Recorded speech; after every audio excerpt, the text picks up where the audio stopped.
I want to share with you guys a really big struggle I had with consistency. So back in my early 20s, I started to develop this desire to learn another language. English at the time was all I knew, and I figured, why not expand that? You know, it's going to help me professionally, it's going to help me socially. So I kicked off some attempts at learning Spanish. That was the first thing that came to mind for me.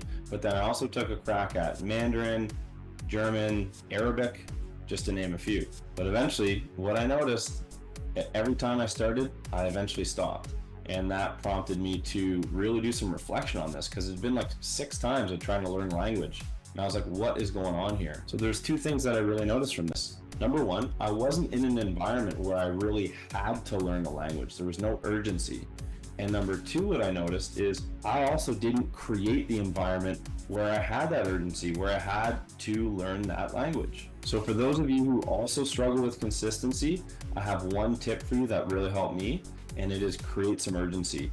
If you can't be in an environment that's going to really heavily support that goal or that ambition, you need to create it. So we need to create the environment that's gonna, basically it's gonna put you in a situation where you are accomplishing this or bust. Let's turn this passion into action.